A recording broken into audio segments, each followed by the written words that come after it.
Welcome back to Well, That's Interesting. The wow, we're really good at making this kind of stuff edition. Oh my God. What are we good at making? Oh. Is it weapons? Is it butts? Yeah. Is it weapons? Is it really weapons? Oh no! America, what have we done? Today is episode 091, some newly discovered ancient weapons. Fun. I like the addition of fun to this right. title. That's amazing. I had to. It's perfect. Fun ancient weapons. Yes. What more could you want from a podcast? Today's the day. Yes. Let's do it. Yes, I'm Jill Chacha, and I am with the so excited Marissa Riley. It's me. Pumped for old weapon crap. I love that shit. We just talked about that. We did. Amazing dagger. Yes. That I still want. Yeah, I know. Yeah. It's pretty cool. If this is your first time listening, welcome to the flock. Welcome. Dr. Riley here comes in cold and learns everything in real time, just like you. It's true. I had no idea what we were going to talk about, but I sort of did know what we were going to talk about today just because I guessed it right. Yeah. How amazing. How intuitive am I? I've never seen any of Jill's documents before. She does so much amazing research and prep. It's true. And I just have an intuition now. I'm like, it's going to be butts. We're going through a weapon phase, though. That's right. And I'm so here for it. And usually 2019 is involved. I don't think today, though. No, we're going way, way, way the fuck back. Amazing. Today. Yes, my friends, I think we can all agree humans are creative. Yeah. That's one way to describe it. We're exceptional when it comes to ingenuity. And I think we can also agree half the time those beautiful gifts are used to destroy other people. For sure. Yep. So today we're going to cover two recent archaeological finds that are wonderful examples of this. Amazing. In the first half of the show, we'll talk about some of the oldest hand grenades ever found. That's so cool. Grenades. See? Grenades. Wow. The oldest hand grenades ever found. Into it. And in the second half of the show, we're going to talk about tiny ass weapons and their surprising use. The way you said that, you said tiny ass weapons. Oh. And I was like, what are ass weapons? We've all got that. Finger guns. No one could see that except for Jill. Yes. Anyway. It was worth it. Tell me more about these ass weapons. Tiny ass weapons. Tiny ass weapons. All right. Well, let's begin with the first half of our show. All right. And to do so, we need to pack our bags and some sunscreen. We're heading over to the Armenian Gardens of Jerusalem. Oh, shit. We are going to need sunscreen. Yes. Now, where in the world is this exactly? Don't worry. I've got you. Everyone, picture Egypt. You got it. All right. Now look to the northeast. Okay.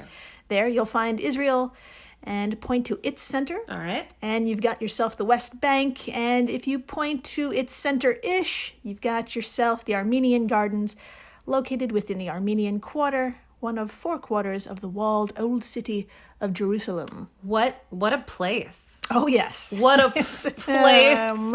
We could go deep. Yes, but sure can. I have a feeling you're going to go deep on some sweet grenades. Weapons. Yeah. Yes. Just grenades today. Just grenades. Now, when we say old, especially in this region of the world, you know shit is old. It's old. It's fucking old. That is why these gardens are beloved by archaeologists and researchers alike, including Carney Matheson, a molecular archaeologist. Yeah. Nailed it. Yeah. At Griffith University in Queensland, Australia. Amazing. It was within these gardens that Carney and a few fellow molecular lovers were on the hunt for ceramic shards that once belonged to jars known as sphero-conical containers. Sphero-conical containers. Yes. Amazing. I just had to slowly process that. Yeah. Yeah. You want to say it together? Spheroconical containers. Okay, now that is a fancy pants word for a ceramic container that's of a handheld size. I see where we're going with this. Yeah, stick out your hand, and now please imagine like an inverted egg. Okay. There's a bulbous part at the top, which has an opening you use to fill it, and the bottom is a little bit more pointed. It's kind of like an egg. Eggy. That's super eggish. Or spheroconical. Or spheroconical. As some would say. What if I just use that word in a sentence? Do it. All the time. Do it at work. You'll get a raise. I don't go to work. That's right. I work from home. Yeah. Go to the front room. I'll get on a Zoom call and I'll hold an egg and I'll be like, this is so spheroconical. And everyone will be like, you're on mute. Classic. Yeah. So anyway, just trying to find my notes. Here we are. So now if you're thinking, oh, that's pretty cool. It sounds like an ancient version of a water bottle. You're kind of right. Oh. Dr. Marissa, why don't you give us a quick summary of what we think they were primarily used for? I would love to talk about this. All right. From news.griffith.edu.au. Oh my. Quote, previous research into the diverse spheroconical containers, which are found within museums around the world, had identified that they were used for a variety of purposes, including drinking, beer drinking vessels, mercury containers, containers for oil, and containers for medicines, and quote, you could use them for everything. Sounds like their Tupperware. Yes. Sounds like their old Bon Maman jars. Yes. That's those jam jars that we go through all the time and then we keep and put toothbrushes and crap in. That's right. Yeah, these things were, if it's a liquid, you get yourself one of these things, basically. Spheroconical container. That's right. That's right. I'm going to get better at this. Rolls off the tongue. That's right, my friends. Lots of studies since the 1980s found everything from oily residue to good old-fashioned beer on a molecular level hidden away within the ceramic. Amazing. But for Carney, something was missing. Yeah. There hasn't really been any recent testing, and it's just assumed any new jars found were used for drinking or whatever. Carney had a hankering that these handheld, portable vessels were probably used for more than booze and lotion, if you see where I'm going. Yeah, I really want to say sex toy, but if it's not a weapon, it's going up someone's butt, There right? you go. Put it on a tee. Right? Put it on a tote. Right? You'll cut me off. Put it on a mug. Yes. So Carney did what any good archaeologist would do and start fucking digging. Yeah. Digging until enough pieces of these jars were found to test. And boy howdy, the research team struck ceramic gold, if you will. Oh la la. They found 4 broken spheroconical containers, all dating between the 11th and 12th centuries. And each had its own little personality. Oh. Some had thin walls, one was unusually thick, some were decorated, and that thick one had no decoration at all. It was very straightforward. Okay. Put a pin in that. You got it. I have a feeling. Yeah. I know what they're doing with that one. Yes. It's going up a butt. No, I'm kidding. Please. We have continue. 2 options today. It's either going up a butt or it's a weapon. Yeah. Right? Yep. Either way, the person's going to the hospital. So, Dr. Marissa, according to Harry Baker of yeoldlivescience.com, what else did researchers discover about each? Let's talk about it. All right, quote, the team found that one container was likely used to hold oil, another 2 stored scented materials such as perfume or medicine, while the final container was laced with traces of explosive materials, hinting that it was used as a handheld explosive device. End quote. Boom. Grenade. That's right. Exactly right. Yes, my friends, a handheld explosive device. otherwise known as a grenade. And if you're wondering, how in the world could pieces of an old grenade from the 11th century be lying around and so easily found? Yeah. Well, don't worry. I got you here, too. Ah. That's right. It's all thanks to a little something you may have heard of before called the Crusades. Oh, I actually have heard of that Yes. one. Yeah, my terrible education. I ticked a couple boxes. There you go.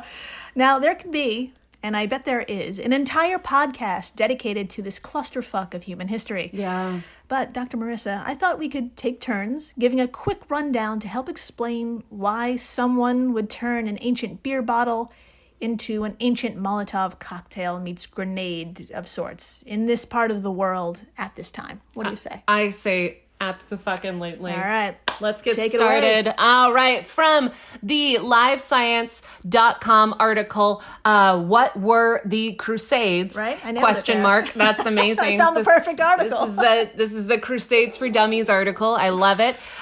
Quote, the Crusades were a series of religious wars initiated in the year 1095 by the Roman Catholic Church. They continued in various forms for centuries. The most well-known crusades took place between 1095 and 1291 in the Near East, where European Christian armies attempted to recover the city of Jerusalem from Islamic rule. Boom. There were other crusades against Muslims in Iberia, against pagans, and fellow Christians in Europe whom the Catholic Church deemed heretical. Everybody's on the table. Yeah. Nicholas Morton, senior lecturer at Nottingham Trent University, said historians of the time sometimes described crusaders as crus signati, meaning persons marked by the sign of the cross.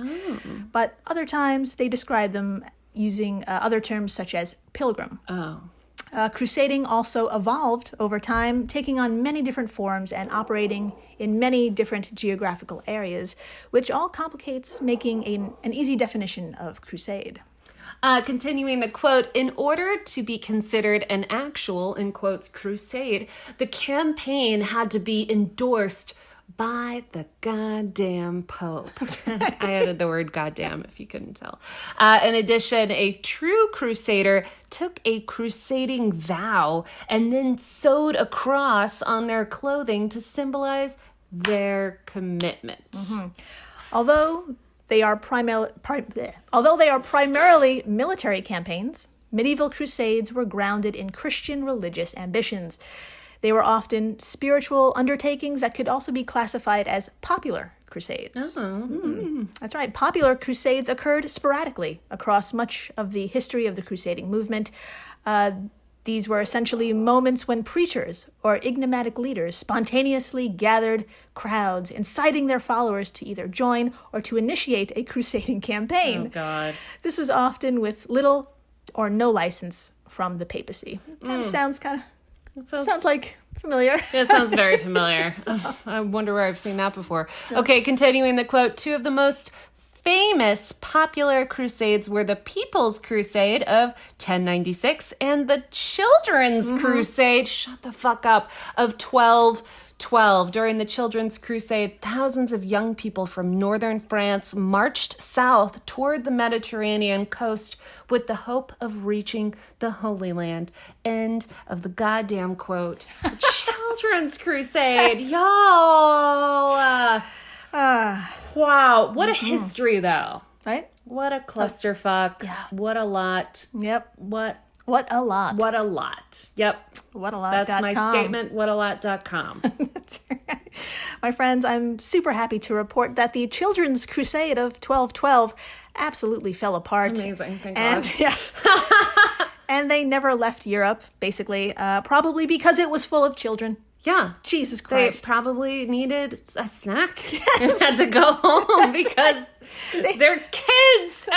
They needed to take a nap. Yeah. And no one was there with baggies of goldfish. No. Or toys.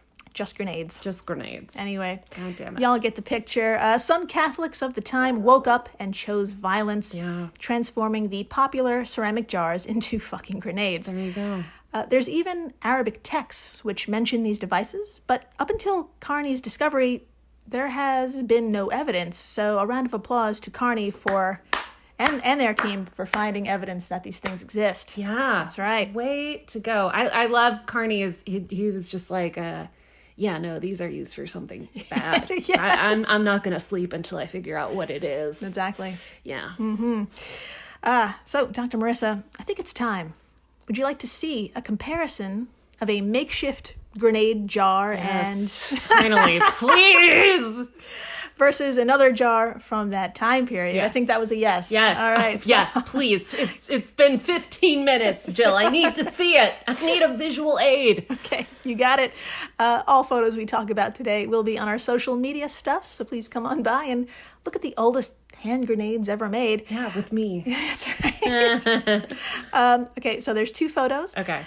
The one on top is the grenade. Okay. Please tell us how it looks different from the one on the bottom, and the one on the bottom is just a vessel that held non-killy stuff at one point. Okay. Okay, so here they are. What's the difference between yonder and yonder? Okay. Yeah. Well, first of all, these are awesome. I wish I could see like a full one from the time. I'm guessing it was just pieces or nothing. But the first one is like, it looks like the bottom part of an egg if you cracked it in half and you only had the pointy part. Mm-hmm. And it looks like it's made of concrete. Yeah. It's really thick. I don't know the dimensions, but the lining is so thick. It's gray, and God, it must have been a lot to. It just looks like half of a big cement egg. It looks like it could do some damage if that hit you. For real. Even if it didn't go off, like, oh yeah, you're fucked. It's a big ass rock. It's gonna hurt. Yeah. And the bottom one is just awesome. I'm not sure what material it is, maybe ceramic, but it's kind of looks like the piece of one of the shapes that we talked about, egg shaped. But this one has cool little scales kind of etched into it. It looks like at one time it was black. It's very faded now, but it has little kind of teardrop shapes all around it, like little scales. It's amazing. There's definitely a design. It's thinner. Yeah. The walls are thinner. And it looked like it was meant to hang around a little bit longer than the top one. For sure. That's the one I'd want to drink out of, for sure. Good call. So you're probably wondering how it worked, how that top one worked. Well, for a handheld explosive to explode, you need, quote, a fuel to burn. Okay. An oxidizer to help ignite the fuel. Yes. And a vessel that applies pressure, enabling the reaction between the fuel and the oxidizer to increase in pressure until it causes an explosion. Oh, science. That's right. Carney told Live Science. So, Dr. Marissa, please tell us what fuel and oxidizer was found in that vessel we just looked at. I would love to talk about this. All right, quote, researchers found that the fuel used in the explosives was a mix of plant oils and animal fats, and the oxidizer was a mix of nitrates, including sodium, calcium, potassium, and magnesium nitrate. Holy shit. The team also found traces of sulfur, which was likely added to reduce the temperature needed for the explosive reaction to occur. End quote from Live Science. This is science. Bonkers, yeah. This is bonkers cool science. Yeah. In what? The year 1095? 95? I don't know. I don't know why I'm underestimating these folks, but like, did y'all just hear that list of things? Magnesium, calcium, oils and fats. Sulfur. Yeah. How cool. Yeah, and you couldn't Google shit. No, You had to learn from somebody. You had to learn. This info had to be passed down. I don't know if anyone was writing this shit. If they were, it was on a big ass rock. It's not easy to read. No. You couldn't carry it in your hand. You had to carry a big ass rock or memorize it. Heaven forbid. God. Ew. God. So yeah, all that crap does sound like a bomb to me, folks. And it's believed this particular 900-year-old grenade. God damn it. That's right, 900. Say it together. 900-year-old grenade. It was lit, possibly by threading a fuse within a small crack that would have been held in place by resin. That's so cool. That's the leading theory. That's so cool. Like I said, human ingenuity never fails to amaze. That's amazing. My God. I keep thinking of The Good Place. Yeah. And Jason just yelling Bortles and throwing Molotov cocktails. I've been like hearing that in my head this whole episode. Bortles. Bortles. Oh, God. After the break, you're never too young to throw a spear. No, never. Stick around and you'll see what I mean. Yay. Stay tuned. Please do.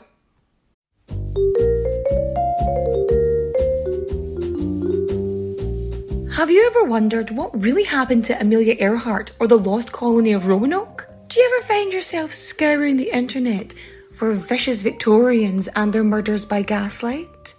Or perhaps you're just sick and tired of women being constantly misrepresented or plain lied about throughout history? If so, join me, Katie Charlwood, history harlot and reader of books, on Who Did What Now, the history podcast that's not your history class. Part of the Airwave Media Network. Available on Apple Podcasts, Spotify, or wherever you listen to podcasts. Adios, au revoir, au revoir, my friends. Bye-bye.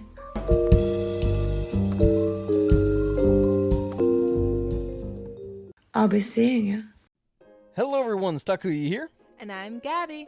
And we are the hosts of History of Everything, a podcast which you can probably guess by the name is, well, it's about everything. Do you want to know why people thought potatoes were evil and would give you syphilis? Are you curious about all the stories of the terrible and stupid ways that people have kicked the bucket over the years? Do you want to hear tales about all of the different badasses of history and the lives that they had brought to life? Well, if so, then look no further. History of Everything is just the right podcast for you. It's available on Spotify, Pandora, and anywhere else that you get your podcast from. Join us for some fun and just see how weird and wacky history can be. Hey everyone, Jill Chacha here from Well, That's Interesting, and I am absolutely thrilled to tell you about Spotify for podcasters. I use it, I love it, and it all started by downloading the free Spotify for Podcasters app, which has all the tools you need in one place to record and edit your masterpiece of a podcast. Spotify for Podcasters also distributes your show to all major platforms.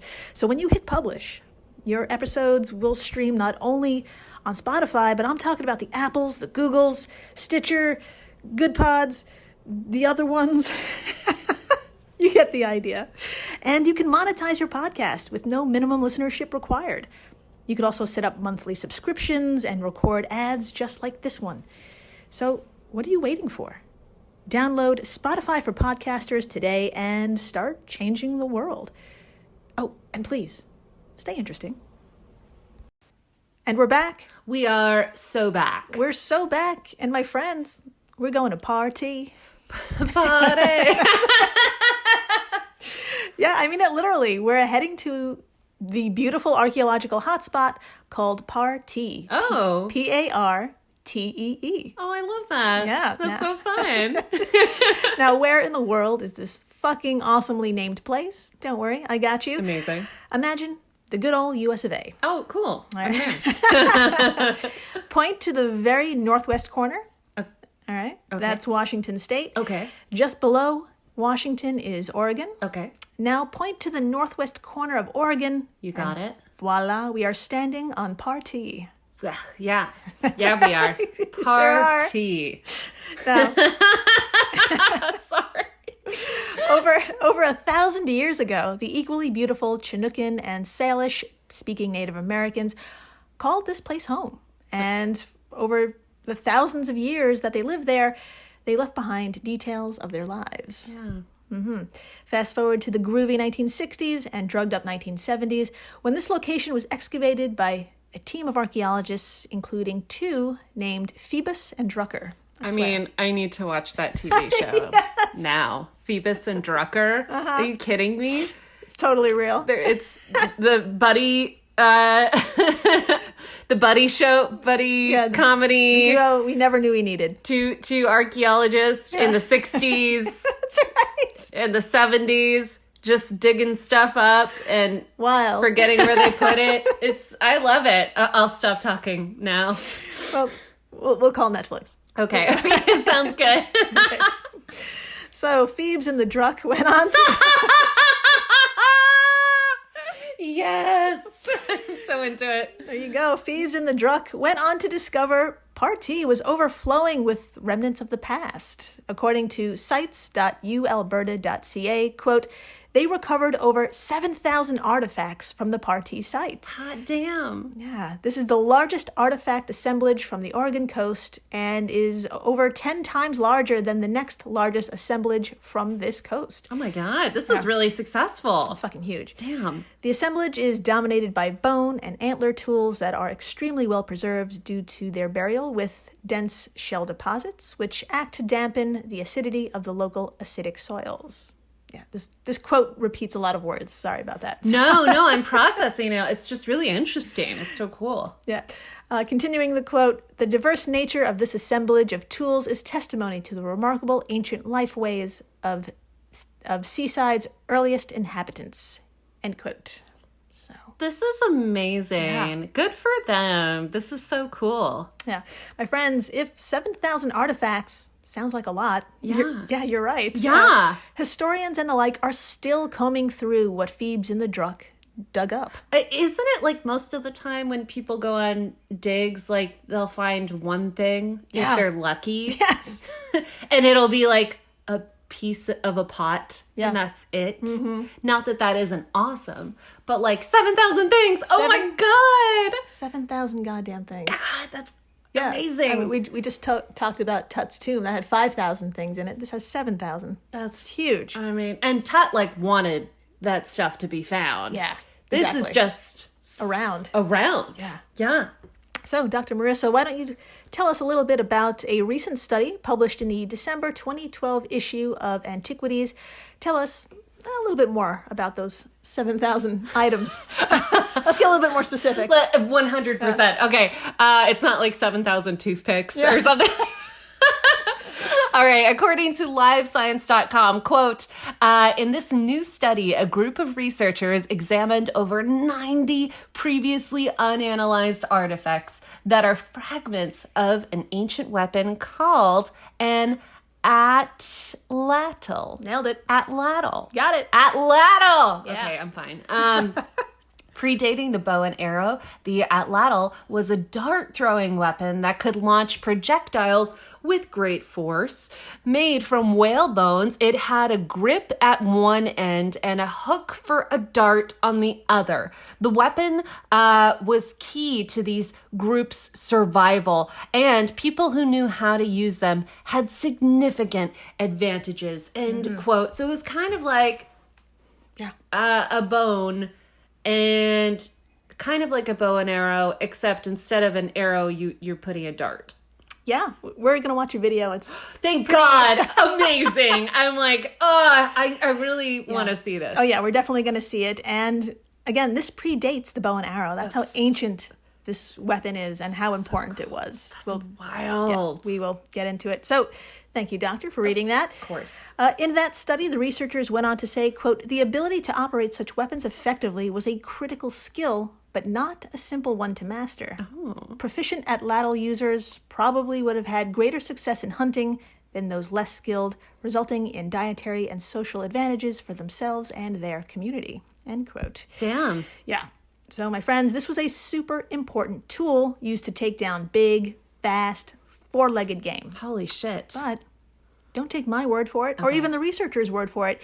We've got video to prove just how well-designed and ingenious the atlatls were. Atlatl. We got it. We got it. All right. My friends, people are still making and selling them today. That's so cool. That's right. I love So, that. Everyone, stop what you're doing and head on over to the website thunderbirdatlatl.com/atlatls. That's ATLATLS, because we're going to watch it in action. Yes. Join me. Yeah, so once you get there, scroll down a bit and you'll see a very soft-spoken man named Bob Berg demonstrate the Catatonk atlatl. Okay, he actually makes and sells them for $50. And when you see how beautiful they are and how cool they are, you're going to want one. I mean, I'm not going to lie. Oh my God. You're gonna want What one if of this these. was like what I did? This is like a new hobby I took up. I'm not even kidding. It sounds like fun. It's pretty fun. I don't know how I'm going to do it in Brooklyn. There's a lot of people here and a lot of buildings. And not a lot of space, no. Yeah, a lot of eyes to put out. Maybe I won't do it. Okay, I'll think about it. Think about it. Let's look at the video. Think about it. All right, Dr. Marissa, let's have a listen, and afterwards, why don't you help describe what they look like for folks. Of course, I'm going to provide screenshots on our social media stuffs too. If anyone can't join along, maybe because they're too busy using their atlatl. There. Let me pull up this video. Okay. There's Aw. Bob. He looks like a Bob. Bob is awesome. He looks like a walrus in an awesome way. Okay, here we go. This is a catatonk atlatl. This is a really good choice of atlatls because they're both inexpensive and they're quite easy to use. They have nice clean sculptural lines. They're very durable because they're made from ash or some other hardwood. I'll show you the grip. This is how you hold it. And you the spur, put it on the riser. Stop it. Yeah. Wait, I have to see this again. Okay. All right, let's pause. Catatonk atlatls are Okay. How simple and beautiful is this thing? This is beautiful. I am in no way going to be able to describe what I just saw.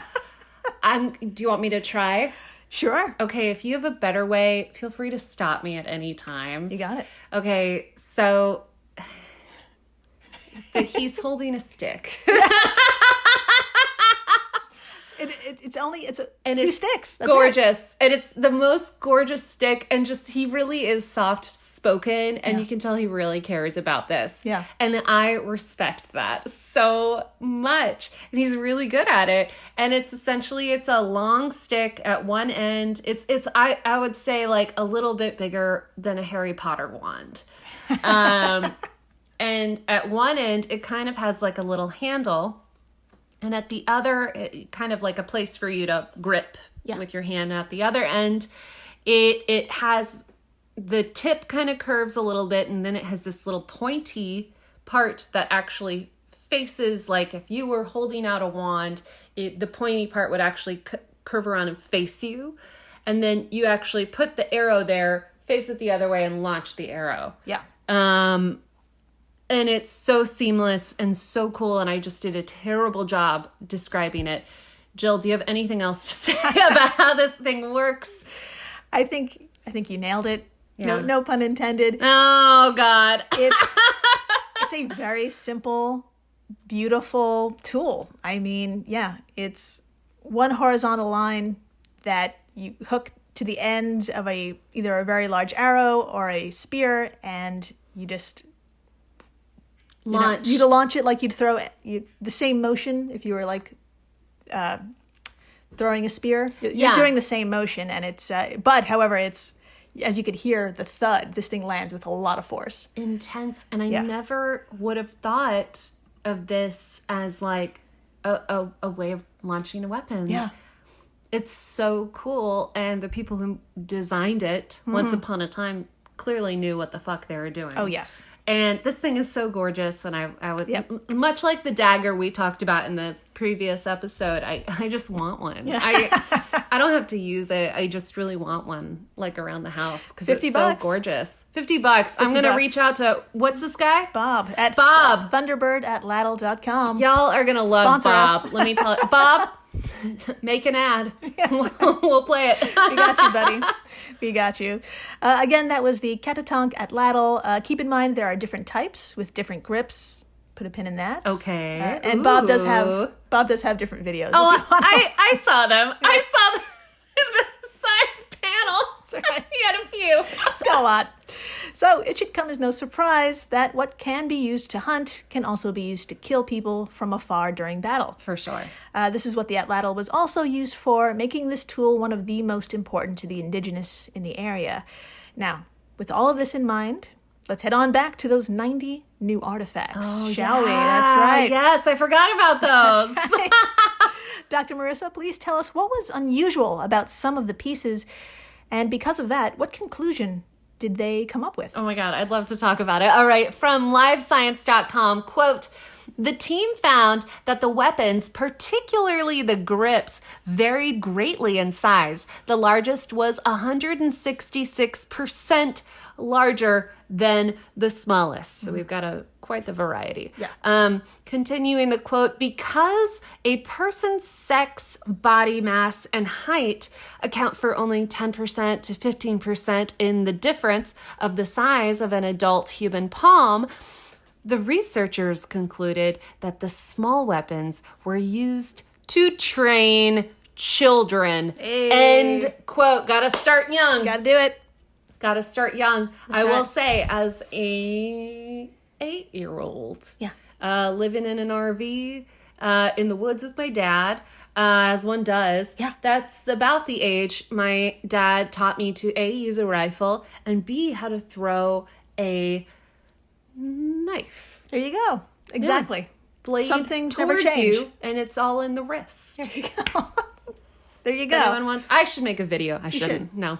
You and Bob, get up there. I would actually love to make a video with Bob. Okay, anyways, continuing. All right, my friends, tiny ass weapons for the children. Yeah. And yes, they're adorable. Oh. Here are some of the fragments that have survived over the centuries. You'll have to use your imagination, Dr. Marissa, to fill in the missing parts. Okay. But here you go. They're really, really tiny. And some of them have different grips to make it easier to hold on to. Oh, I know. It's so cute. Oh my gosh. I'm looking at tiny weapons. There is one, and it is it's just part. It looks like the handle. Yeah. It kind of has 3 prongs. It's wood, and it looks like you would put maybe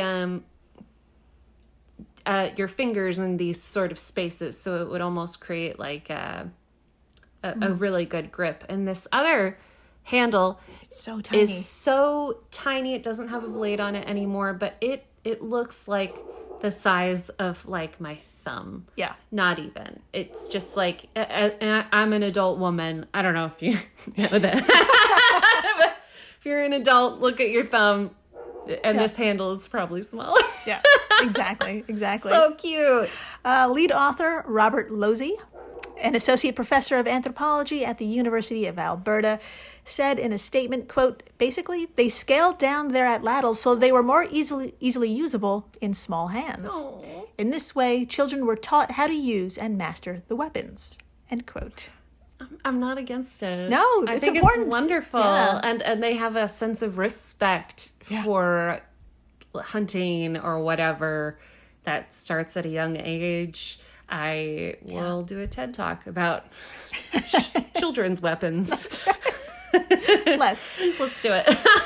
Now, I should point out these weren't toys. They were the real deal, only smaller. Yeah. Researchers were able to recreate the small atlatls, and they totally functioned. Oh my God. Dr. Marissa, how far do you think a teeny atlatl could hurl a dart? How far do you think it I went? don't know. God, like 20 feet. 20 feet. Is that your final answer? Yeah. Okay. My friends, 98 feet. Oh no! Oh my God! Deadly children! Deadly children! I love it. Amazing. I bet they were damn good at Oh my it God. too. Yeah. It sounds. I mean, like weapons when you're a kid. So fun. Yeah. So this is all pretty great. So that's just enough. 100 feet basically is just enough distance to train a child to be an assassin. It's great. What more you more want? could you want from your offspring? You know. And the end. And That's the way to end. what a great place to end. Child assassins. Oh my God. Thank you for listening, rating, subscribing, telling your friends about the oldest hand grenades, baby weapons. Baby weapons. Thank you for listening to our neighbor's dog bark. Oh my God, this dog. I've been wanting to talk about it the whole time. It will not stop trying to communicate with us. Yeah, it's cute, but It's cute, but you know. we love it. Yeah. And we love you. And please Stay interesting. Please do.